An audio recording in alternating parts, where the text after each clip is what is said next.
प्रभु मसीह के काल के पहले इसको अपमान का चिन्ह समझाया जाता था। क्या का चिन्ह समझाया जाता था? अपमान का चिन्ह।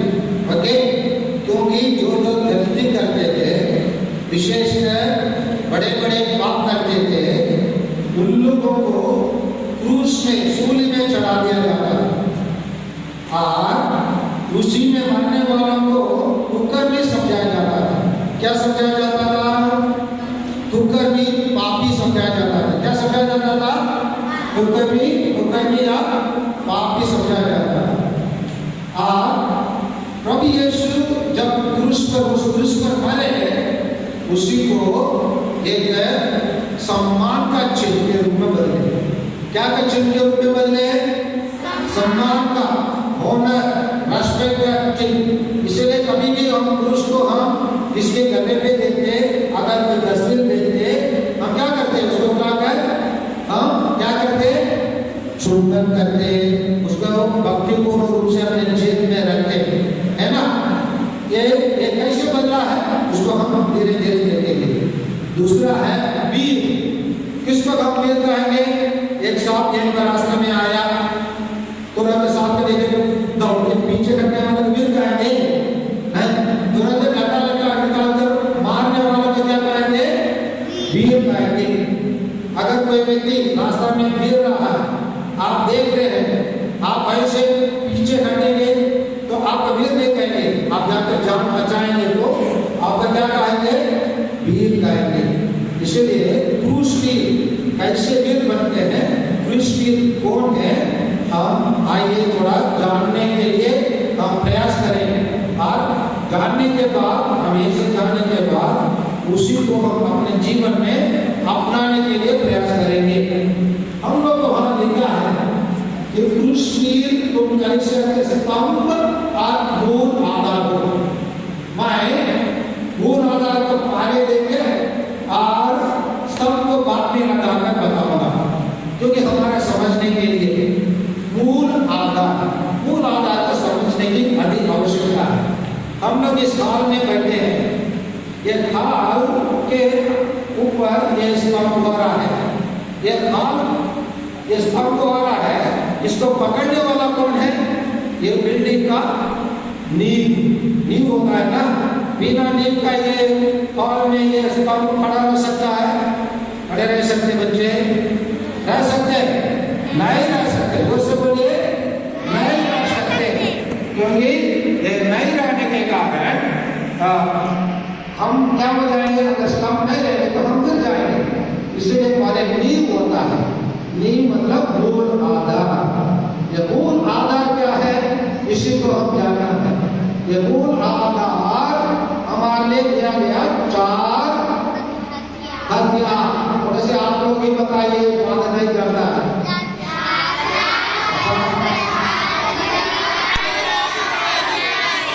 क्या क्या आएगा बोलिए?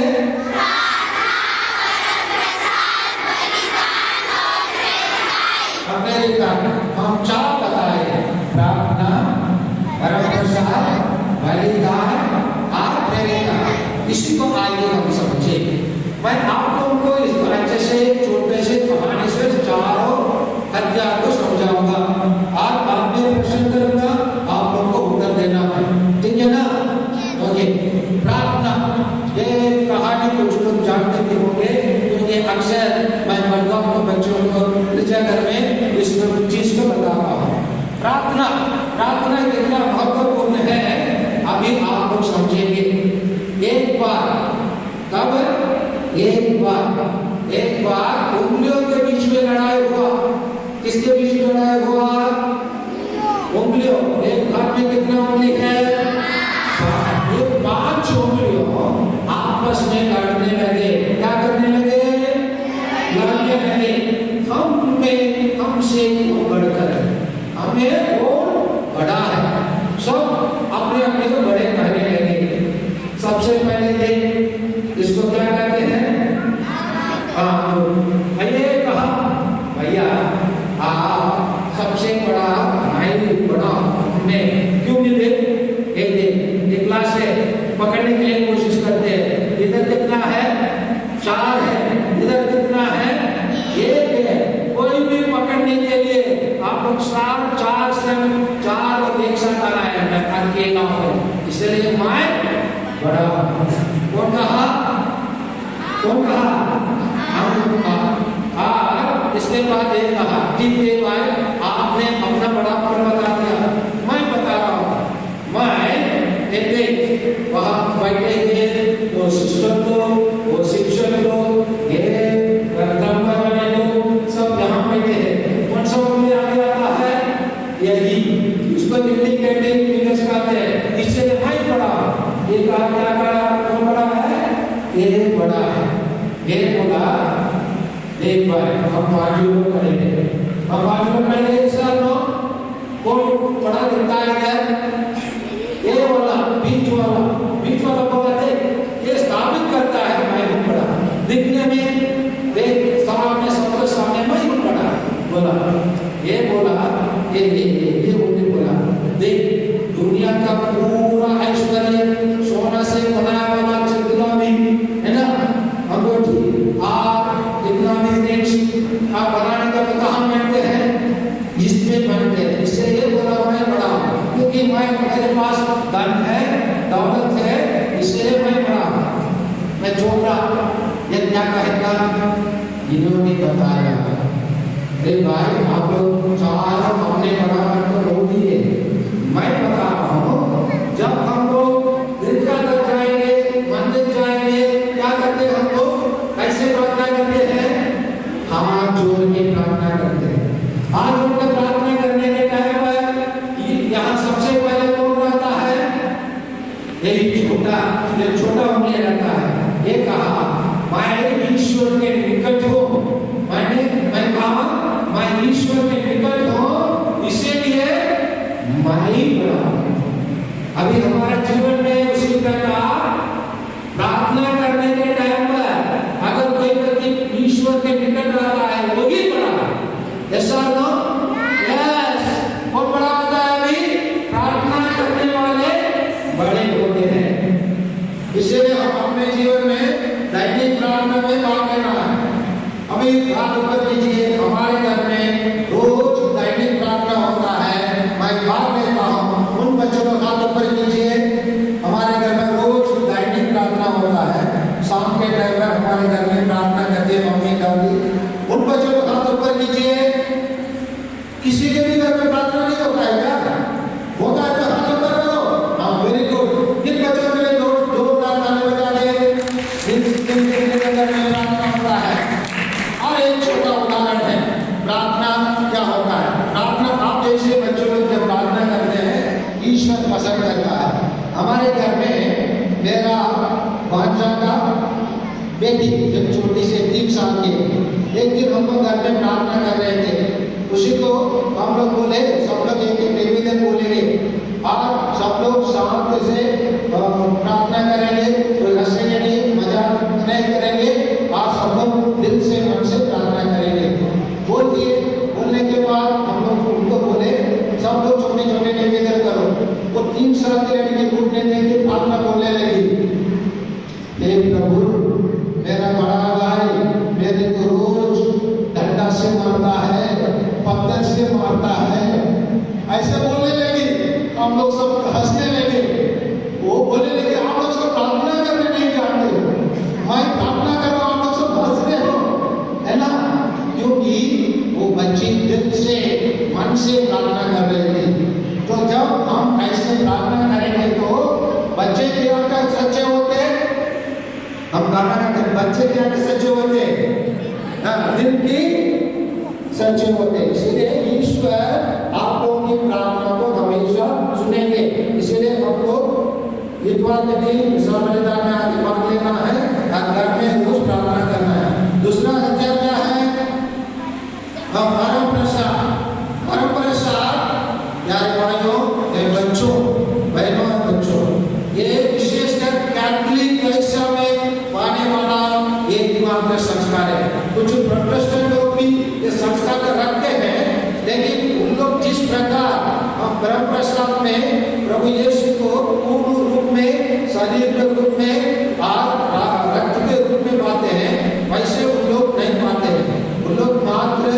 चिन्ह के रूप में, प्रतीक के रूप में पाते हैं। इसीलिए परम प्रसाद कितना महत्वपूर्ण है उसको बता रहा हूँ।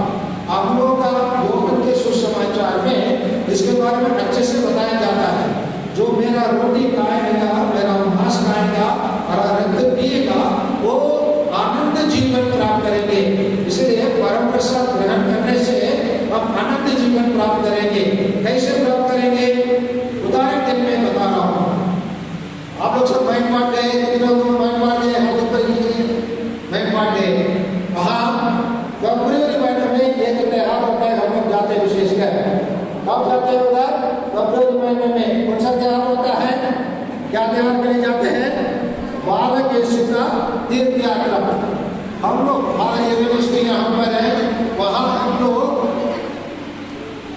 2 वर्ष के पहले हम गए, क्योंकि हम वहाँ के इंचार्ज है, वहाँ विषा मुलाकात करने के लिए गए थे।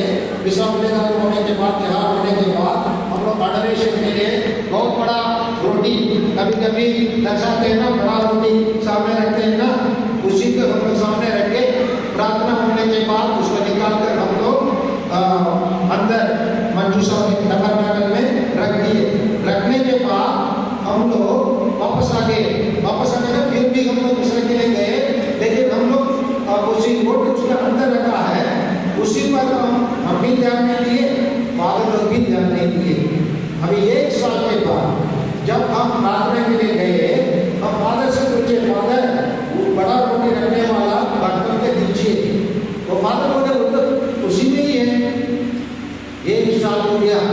1 साल होने के बाद उसी को लेके आए और उसी रोटी के निकाले और नया रखने के लिए उसी को हम सब निकल कर रहे थे। और उसी रोटी को 365 के दिन के बाद उसको तोड़े और खाए हम लोग, कुछ भी नहीं हुए। ये रोटी 365 दिन रखेंगे तो खराब होता नहीं होता है? नहीं होता है बच्चे? होता है, लेकिन वो बिल्कुल खराब नहीं हुआ। उसी को हम खाए। इसलिए प्रभु यीशु उसमें पूर्ण रूप से विद्यमान है। उसमें क्या है? पूर्ण रूप से विद्यमान है। ये परम प्रसाद के द्वारा हम प्रभु यीशु का अच्छे गुणों को हम अपनाते हैं। जैसे हम लोग गन्ना का खाएंगे तो हमारा मुंह मीठा होता है। क्यों होता है? हमारे जीभ के कारण मीठा होता है या गन्ना के कारण मीठा होता है? बताओ। हम गन्ना जब खाते हैं हमारा जीभ मुंह मीठा होता है। किसके कारण मीठा होता है? गन्ने के कारण या जीभ के कारण? अरे बताए ना मुझे। गन्ना खाने के कारण। उसी प्रकार जब हम प्रभु यीशु के खाएंगे, हम प्रभु यीशु जैसे बनेंगे। प्रभु यीशु की शक्ति हमारे अंदर विद्यमान होता है। इसीलिए हमको परम प्रसाद में विशेष इतवार के दिन हम भाग लेना है। तीसरा अध्याय कौन सा है? बलिदान। तीसरा अध्याय कौन सा है? बलिदान क्या चीज है? आप लोग एक छोटे घटना के द्वारा समझाऊंगा। एक आप लोग के स्कूल के बच्चे जैसे एक बच्चों का ब्रेन ट्यूमर हो गया था। क्या हो गया था? ब्रेन ट्यूमर हो गया।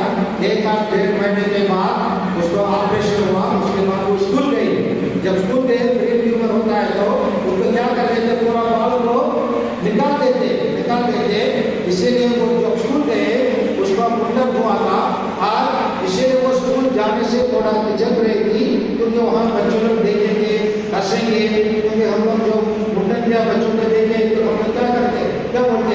उसका अलग काम करते। मुंडन डब्लू बोलते है ना, मुंडन बोलते, मुंडी बोलते है ना। इसीलिए वो घबराहट था उसके अंदर। आप वो जब स्कूल गए उसके देखे उन क्लास के बच्चे लोग, पूरे क्लास के बच्चे लोग उसमें थे। उसके कारण मुंडन करके आ गए। क्यों करके आए? उन लोग बलिदान किए। उन लोग क्या किए? बलिदान। उन लोग क्या किए? बलिदान। बोलो ना बच्चों में क्या किए? बलिदान किए।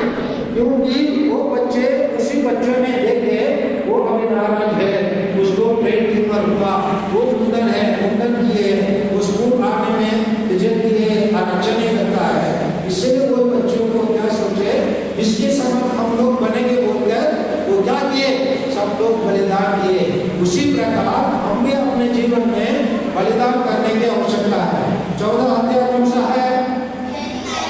हाँ, प्रेरिताएं में भी एक घटना आपको मैं बताऊंगा, आप लोग समझ सकेंगे। एक बार एक बस में एक मैडम, स्कूल जाने वाला मैडम, हो सकता है आप लोगों का कार में स्कूल जाने वाला मैडम है ना, अंबिकापुर से कहाँ आ रही थी? विश्रामपुर आ रही थी। अचानक उसको शायद उस दिन लेट हुआ होता, टिफिन कैरियर पकड़ के आ रही थी, भूख लगी, इसीलिए टिफिन कैरियर को खोल के खाने लगी। अचानक सिलीगुड़ी पहुंची, वहां पर बस ड्राइवर ब्रेक लगा दिया। ब्रेक लगाने पर क्या होता है? ब्रेक लगाते हैं क्या होते हैं? हम लोग आगे ऐसे है ना चले जाते हैं, उसी का टिफिन भी कैरियर में चले गया। आगे बढ़ने वाले लोग के ऊपर गिर गया। गिरने के बाद वहां बैठे सब लोग गाली बरसने लगे, बोलने लगे, तुमको इतना जरूरत है क्या? हम अभी बढ़ा दिया, दिखने में इतना अच्छे कपड़े पहने हो, थोड़ा समझता नहीं है क्या? इसी प्रकार सब लोग गाली देने लगे। उसी टाइम पर वहां हर एक बच्चा जो कार्मिक स्कूल से उसी बस में यात्रा कर रहा था, वो आया, अपने टिफिन खोला, जाके मैडम का बोलने लगा, मैडम एक टिफिन खा लीजिए, क्योंकि मेरे को भी पहले बार भूख लगा, इंटरवल में मैं खा लिया था। खाने के टाइम में मेरा क्लास टीचर, मेरा क्लास मॉनिटर मेरे को पकड़ के इसके पास लेके गए, प्रिंसिपल के पास लेके गए, सिस्टर ज्योति दिनेश के पास, है ना। आप ज्योति दिनेश क्या बोली, आपको भूख लगा है क्या, इसीलिए खाया क्या? मैं भी बोला हाँ सिस्टर जी, मेरे को भूख लगा इसीलिए मैं खा लिया। सिस्टर ने बोले ठीक है चले जाओ, तुमने कोई गलती नहीं किया, इसलिए मैडम आप भी खा लीजिए, आपको भूख लगे होंगे इसीलिए आप खाए। तो तब वहां बैठे हुए लोग सब लोग बोलने लगे, मेरे को भी ऐसे ही करना था, I should not do this, मैं ऐसे करना था, मैं नहीं कर पाया। इतना छोटा बालक हम लोगों के लिए इतना बड़ा शिक्षा सबक सिखाया। इसका मतलब वो छोटा बालक प्रेरित नहीं किया दूसरों को, उससे बाकी लोग प्रेरणा पाए। उन लोग कहने लगे हमको भी क्या करना है, ऐसा ही करना है। तो जब हम अच्छे काम करेंगे तो हमारे काम को देखकर अन्य बच्चे लोग क्या करेंगे, हम जैसे काम करेंगे। जब अन्य बच्चे लोग हम लोग जैसे काम करेंगे, हम प्रेरणा करते हैं। ये 4 स्तंभ का हम भी अभी समझे बच्चे, समझे ऐसा ना? Yes, okay. पहला प्रार्थना के लिए क्या उदाहरण दिया, बताओ सब लोग, प्रार्थना के लिए क्या उदाहरण दिया? क्या उदाहरण दिया? हाँ, हाथ की उंगलियां सब लड़ने लगे, ओके, आपस में हम बड़े कौन है। दूसरा परम प्रसाद, क्या उदाहरण दिया? मैन पार्ट में एक साल के बाद हम रोटी के खाए, उसी से कुछ नहीं हुआ, प्रभु यीशु उसमें वास्तव में थे। और तीसरा क्या था? और बलिदान। बच्चों लोग, एक बच्ची स्कूल में मुंडन करके आए, ब्रेन ट्यूमर के कारण वो, इसीलिए सभी बच्चों ने क्या किए, बलिदान किए, और सब लोग क्या किए, मुंडन किए। 14 प्रेरिताएं क्या है, हमारे कार्य को देखकर दूसरे बच्चों लोग भी ऐसे करने के लिए तैयार हुए। जैसे उदाहरण के लिए वहां उस बच्ची ने खाना मैडम ने खिलाया, उसके लिए अन्य लोग बोलने लगे, क्या बोलने लगे, हमको भी ऐसा ही करना है। ये चारों है। अभी बच्चे, हम लोग इसी चीजों को अच्छे से समझने के लिए हम इस्लाम धर्म के बारे में थोड़ा बताएंगे। इस्लाम धर्म में जब बच्चे लोग 7 साल होते हैं, उनको धर्म शिक्षा दिया जाता है। कौन सा धर्म के लोग के लिए 7 साल में धर्म शिक्षा दिया जाता है? सब लोग बोलो, कौन से धर्म के बच्चों को 7 साल में धर्म शिक्षा दिया जाता है? हाँ, इस्लाम, मुस्लिम भाई लोगों के लिए 7 साल में उनको कुरान, उनका धर्म ग्रंथ कुरान को सीखना पड़ता है। घंटे बताइए क्या को सीखना पड़ता है? धर्म ग्रंथ। उनका धर्म ग्रंथ दूसरा है कुरान। सब लोग एक साथ बोलो, सभी बच्चे बोले, मुसलमान भाई लोग का धर्म ग्रंथ का नाम बताओ।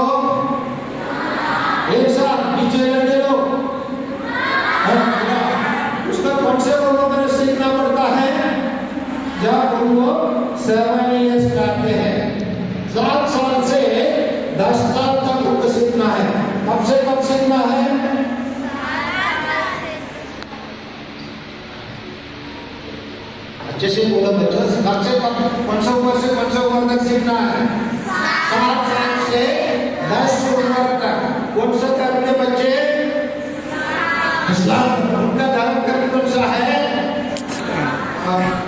उनका धर्म लोग इस्लाम। धर्म कर्म कौन सा है? कुरान। मतलब बोलिए कुरान। अब उसके अनुसार 7 साल से उन लोग अरबिक भाषा सीखते हैं। कौन सा भाषा सीखते हैं? कौन सा भाषा सीखते हैं? अरबिक भाषा सीखते हैं। ये अरबिक भाषा भी सीखना पड़ता है और पूरा कुरान को रट करना पड़ता है। और कहा जाता है अगर उन बच्चों को कुरान को अच्छे से नहीं सीखेंगे तो उन लोग को धर्म शिक्षा देने वाले को अधिकार दिया जाता है। जब वो लोग 10 साल होते हैं, धर्म के बारे में नहीं जाने से उनको बिठवाना, उनको बीतो, उनको मारने के लिए अधिकार दिया जाता है। 10 साल में अगर धर्म को नहीं जाने से क्या करने के लिए आदेश दिया जाता है? क्या करने के लिए आदेश दिया जाता है? मारने के लिए, उन बच्चों को मारने के लिए। देखिए, इसीलिए उन लोग अच्छे से उनको अपने धर्म को सीखते हैं। हम लोग क्या उनके समान धर्म, अपने धर्म को धर्म अच्छे से सीखते हैं क्या? नहीं। क्यों? हमारा धर्म में ऐसे सजा नहीं है, इसीलिए हम लोग को सजा देना पड़ेगा। सजा चाहे क्या? नहीं, लेकिन सीखना चाहे नहीं है। इसलिए हम सीखने के लिए प्रयास करेंगे। क्यों सीखना है? देखिए बच्चे, हमारे पास हमारे घर में एक पेड़ रहता है। क्या रहता है? पेड़ रहता है। पेड़ में क्या रहता है? डालियां रहता है। जब पेड़ बड़ा होता है, पेड़ के साथ क्या क्या बड़ा होता है? डालियां भी बड़ा होता है। अगर डालियां नहीं है, जो पेड़ 15 साल हो गया, उसमें नया डाली निकल सकता है क्या? नहीं। जो डालियां, जो बच्चे में रहता है, वो बड़ा होता है, वही बढ़ता है। उसी प्रकार हम धर्म के बारे में बचपन में नहीं सीखेंगे। आप लोग के अंदर या आप लोग के ऊपर कुछ नया विचार हम पैदा कर सकते क्या? नहीं कर सकते। इसीलिए हम अपने धर्म के बारे में, जब हम मुस्लिम में रहते हैं, सीएस में रहते हैं, हम अपने धर्म के बारे में अच्छे से सीखने की आवश्यकता है। क्या हम तैयार हैं सीखने के लिए? ऐसा हमको अपने धर्म के बारे में अच्छे से सीखना है। क्यों सीखना है? आइए, ये अपने धर्म के बारे में सीखने के लिए हमारे माँ बाप हम प्रत्येक जन के लिए एक नाम देते हैं। नाम देते हैं। बच्चे, आपके नाम क्या है? मुस्कान। हाँ, मुस्कान। मुस्कान मतलब इंग्लिश में क्या होगा? जो मुस्कुराते हैं, स्माइलिंग। ओके, अभी ये बताती है मुस्कान। माँ बाप जब नाम देते हैं, हमसे आशा करते हैं हम उसी नाम के अनुसार चले। उदाहरण के लिए बच्ची का नाम सत्यम है, वो हमेशा असत्य बोलता है, झूठ बोलता है, हम उसमें क्या बोलेंगे? उल्टा है। ये लड़का उल्टा है। जो नाम है उससे विपरीत वो चलता है। इसीलिए हम अपने नाम के अनुसार चलना है। इसीलिए माँ बाप क्या बोलते हैं? नाम कमाना है। नाम कमाना मतलब पैसा कमाना है क्या? नाम कमाना मतलब पैसा कमाना है क्या? नहीं, अच्छे नाम कमाना है। इसीलिए इसको कमाने के लिए हम अच्छे शिक्षक की, अच्छे शिष्टाचार की, अच्छा धर्म शिक्षा की आवश्यकता होता है। और इस काम में हमको हमारे जीवन में अच्छे से आगे बढ़ने के लिए हमको बाइबल को सीखना है। क्योंकि आपको एक चीज बता रहा हूं बच्चे, दुनिया में अधिक छापने वाला किताब, अधिक लोग पढ़ने वाला किताब, अधिक प्रकाशित करने वाला किताब कौन है? जानते हो? हाँ, बोलो बोलो, सब लोग जो जानते बोलो। कौन सा किताब है? बाइबल। बाइबल, क्योंकि इसी में हमारा जीवन जीने का मौलिक अधिकार उसमें चढ़ा गया है, बताया गया है। इस मौलिक अधिकार को हम अगर नहीं सीखेंगे, मौलिक अपने जीवन में आगे बढ़ सकते हैं। बाइबल में कुल कितना किताबें हैं बच्चे? 100 किताबें नहीं, 2 किताबें, 2 भाग है बच्चों। सब लोग ध्यान से सुनो बच्चे, बाइबल में 2 भाग है, 2 किताब नहीं है। 73 किताबें हैं। कितना किताबें हैं? 73 और अब जैसे 73 उसमें 46 बुक्स पाला हुआ को हम पुराना विधान ओल्ड टेस्टमेंट कहते हैं। पुराना विधान का क्या कहते हैं? ओल्ड टेस्टमेंट कहते हैं। उसमें कितना किताबें हैं? 46। सब बोले ना, कितना किताबें हैं? 46। और नया विधान में कितना किताबें हैं? 27। नया विधान में बोलिए 27। नया विधान में कितना है?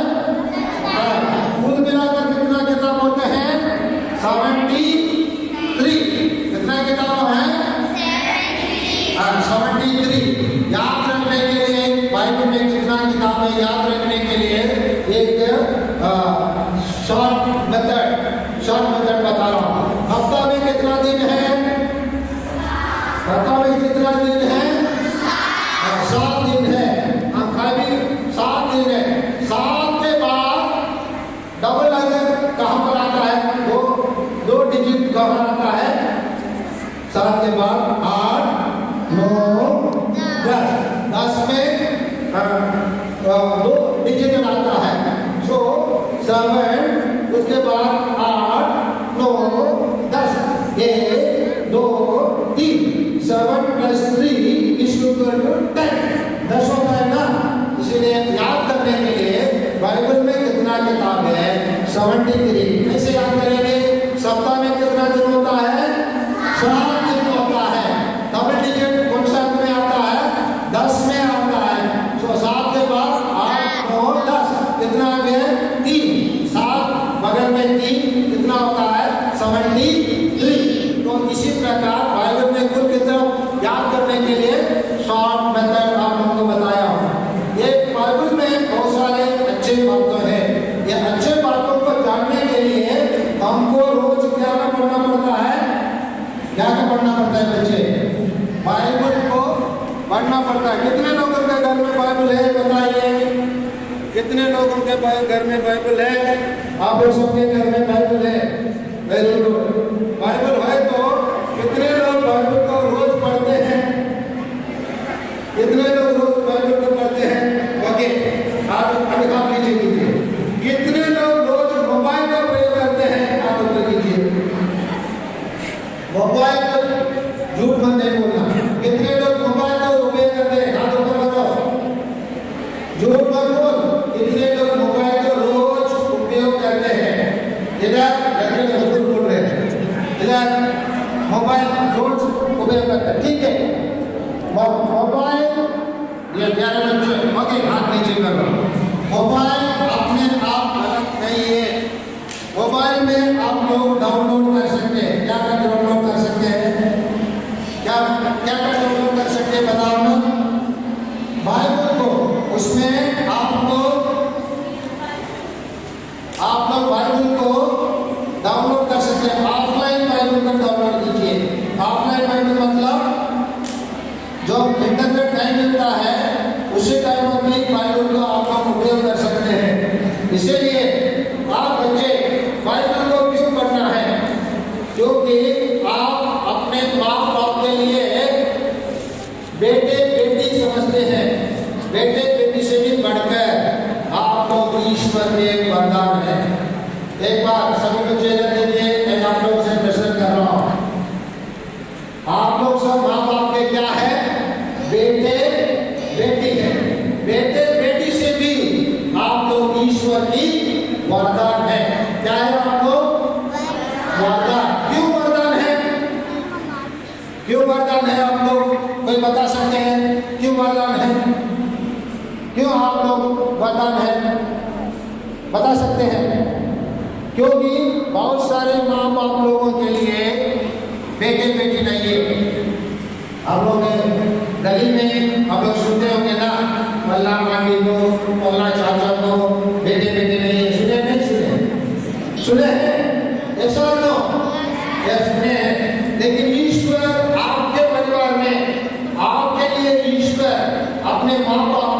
वरदान के रूप में दिए हैं। और जो भी अगर आप लोग के लिए कोई गिफ्ट दिया, उस गिफ्ट को आप सुरक्षित रखते नहीं रखते? रखते नहीं रखते? इसी प्रकार आपके माँ बाप आपको सुरक्षित रखते हैं। सुरक्षित रखने के साथ आपके माँ बाप आपको धर्म शिक्षा देना चाहिए। धर्म शिक्षा अगर आपके माँ बाप नहीं देते हैं तो आपके माँ बाप अपने कर्तव्य से दूर हो जाते हैं। इसलिए बच्चे अपने माँ बाप से आप लोग निवेदन करेंगे।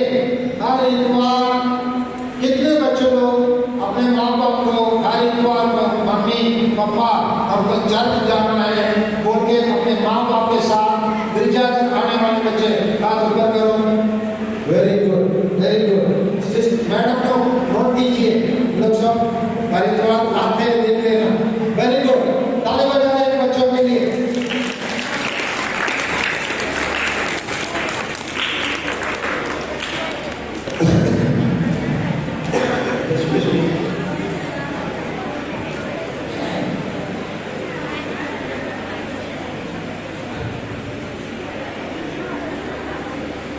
और बच्चे जब हम मुस्लिम बनते हैं तो आपके बच्चे लोग जब स्कूल में काम होता है तो सबसे पहले टीचर लोग आवाज देते हैं, काम किया है।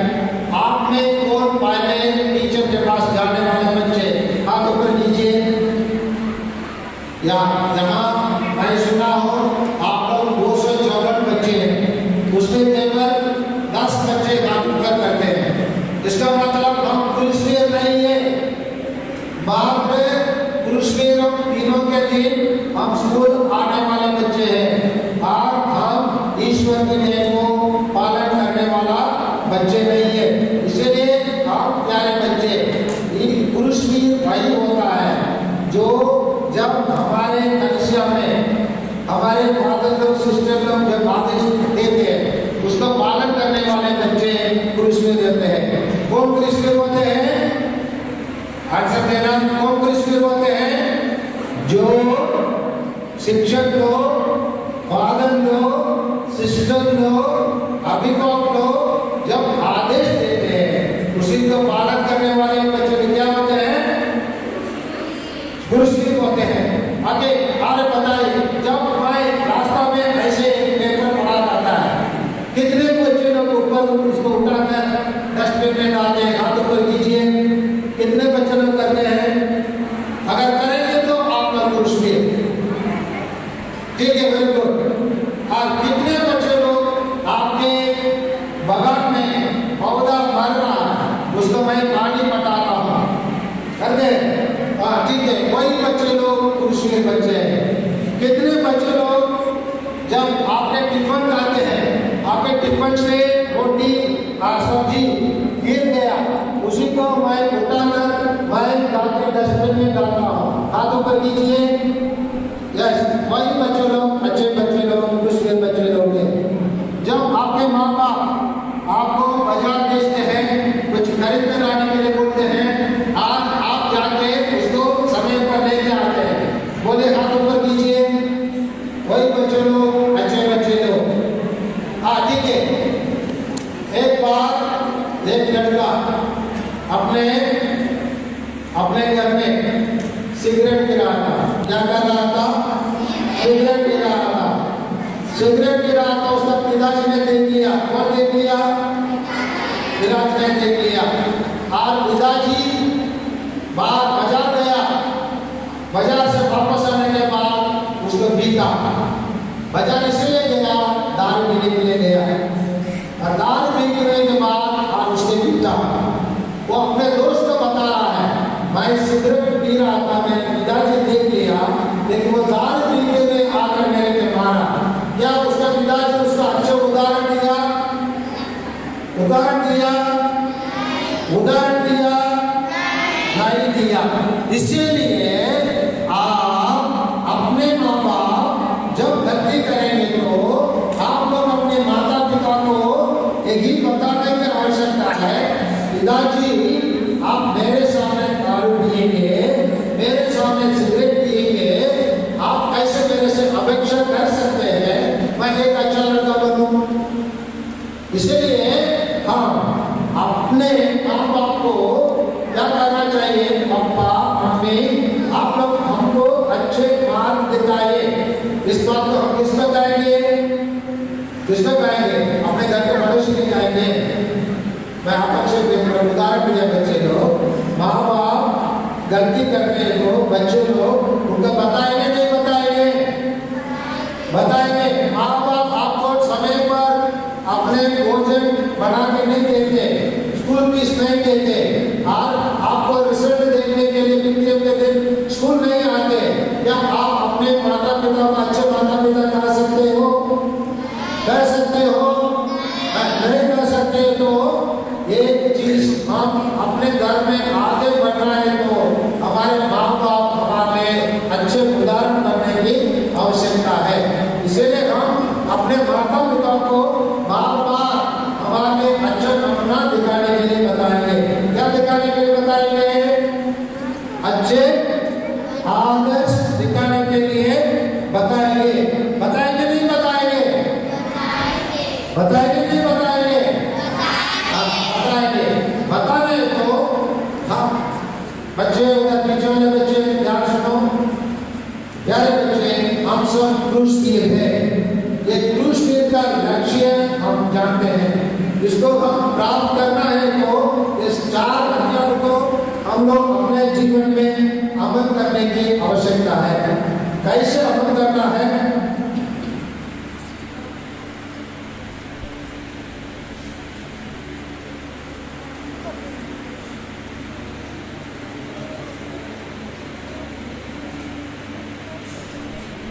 हमारे धर्म में संस्कार आता है। कितना संस्कार है?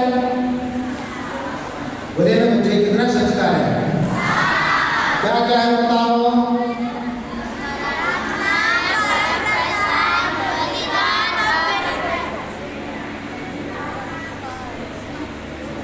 बच्चे में हत्या के लिए पूछा संस्कार, सैक्रामेंट्स, कितना संस्कार है?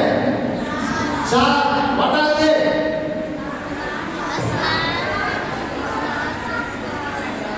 इससे बाहर नहीं कर पाते आप लोग, ये दूसरे नहीं रहते हैं। अरे हत्या में पूछ रहा हूँ बच्चे, बच्चे मैं आप लोग से पूछ रहा हूँ कितना संस्कार है? कितना? बता दे। 32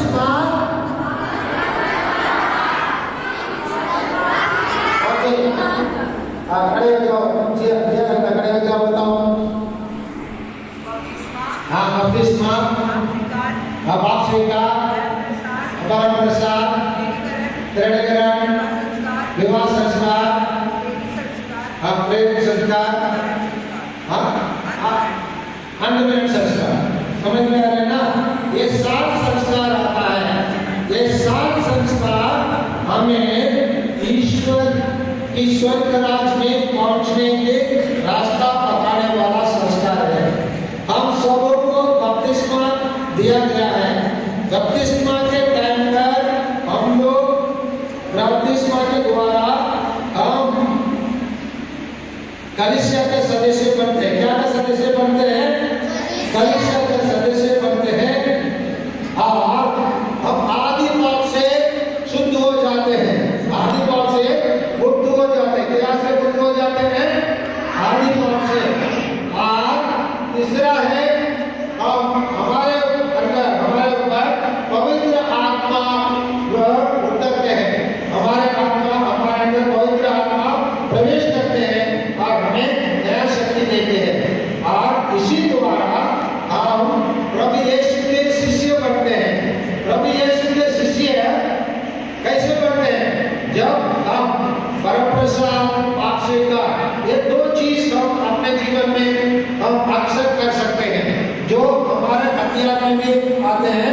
परमप्रसाद और पाप स्वीकार। पाप स्वीकार हम लोग हमारे लिए एक प्रार्थना के रूप में भी काम कर सकता है। कैसे काम कर सकता है? जब हम पाप को, जैसे हमारे चेहरे पर हम रोज सुबह सब धोते हैं, क्यों धोते हैं?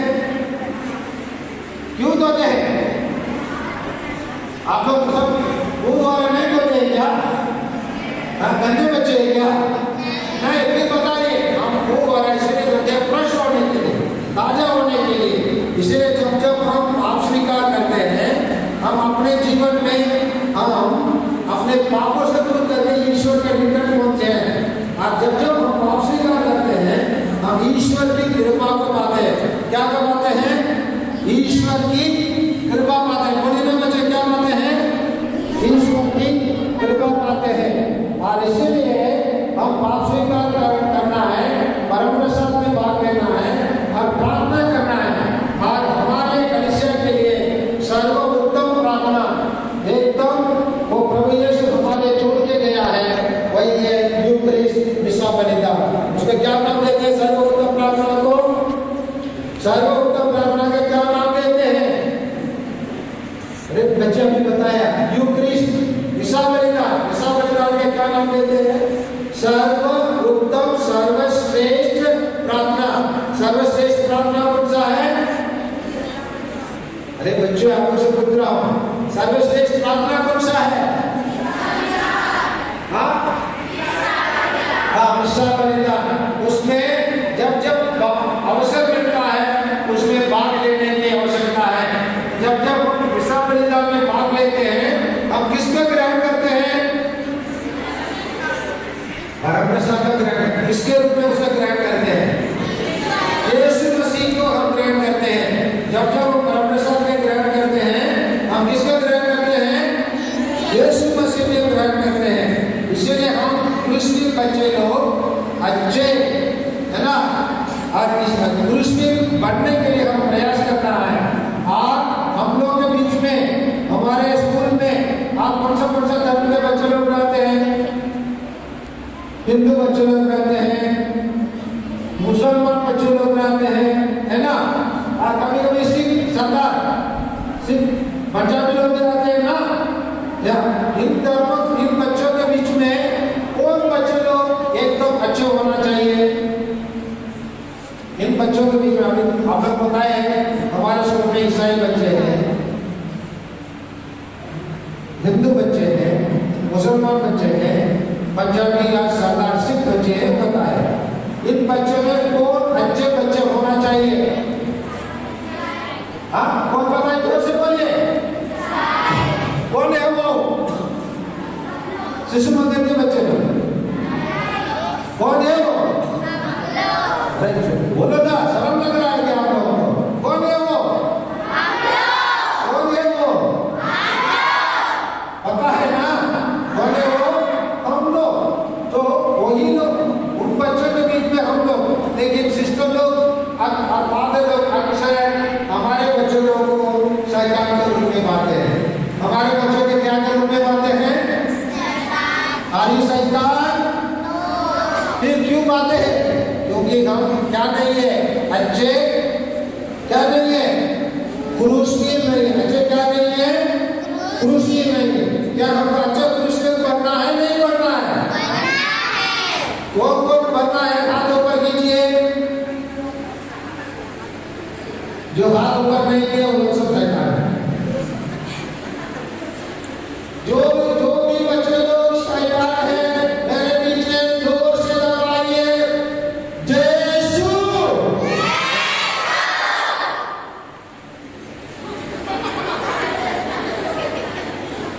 मैं क्या बताया? जो भी बच्चे शैतान है, जोर से बोलो यीशु।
चेहरे के सामने मम्मी के ले जाओ, लेके आओ। सब अपने गाल में हाथ लगाओ, सब अपने गाल में हाथ लगाओ, गाल में हाथ लगाओ सब बच्चे। एक दूसरे के देखो, या यहाँ देखो। मैं क्या कहाँ काम बनाने के लिए बोला? गाल में आपने कहाँ हाथ लगाए? कहाँ लगाए हाथ? मैं कहाँ लगाने के लिए बोला? इसका मतलब हम ईसाई बच्चे जो काम हम करते हैं, जो हमारे मिशन संस्था में पढ़ने के लिए आते हैं, जो ईसाई बच्चे जो करेंगे उसी को हम लोग करेंगे। क्योंकि मैंने बताया, मेरे बताए बात आप लोग सुने नहीं। मैं आप लोगों को बोला कहाँ हाथ लगाने के लिए बोला? आप लोग सब कहाँ हाथ लगाए? क्यों लगाए? क्योंकि मैं लगाया, मैंने जो किया उसी को आप लोग किया। इसका मतलब जो ईसाई बच्चे जो करेंगे उसी को अन्य बच्चों लोग भी करेंगे। कहने से कुछ नहीं होता, सुनेंगे नहीं बच्चे लोग। जो हम करेंगे उसको सब लोग करते हैं, करते नहीं करते हैं? करते हैं। इसीलिए हमको अच्छे काम करना है। अच्छे काम कौन करेंगे? अभी मैं प्रेजेंट करूंगा, आप लोग बोलेंगे पुरुष मेल करेंगे। कौन करेंगे? कौन करेंगे? कौन करेंगे? अच्छे काम कौन करेंगे? कौन है पुरुष मेल बच्चे? हम क्या करेंगे? अच्छे काम करेंगे। कहाँ करेंगे? हर जगह में करेंगे। बोले कहाँ करेंगे? कौन करेंगे काम? क्या काम करेंगे? शैतान का काम कौन करेंगे? शैतान का काम कौन नहीं करेंगे? अबे जो लोग नहीं बोल, हम नहीं बोले वाले सब शैतान है। अच्छे काम कौन करेंगे? बोले हम लोग। इसलिए मतलब अच्छे काम करने वाले। दूसरे मतलब क्या होता है? अच्छे काम करने वाले। इसलिए प्यारे बच्चे, हम लोग अच्छे काम करें, अच्छे पुरुष भी बने। आप ईश्वर की कृपा और आशीष आप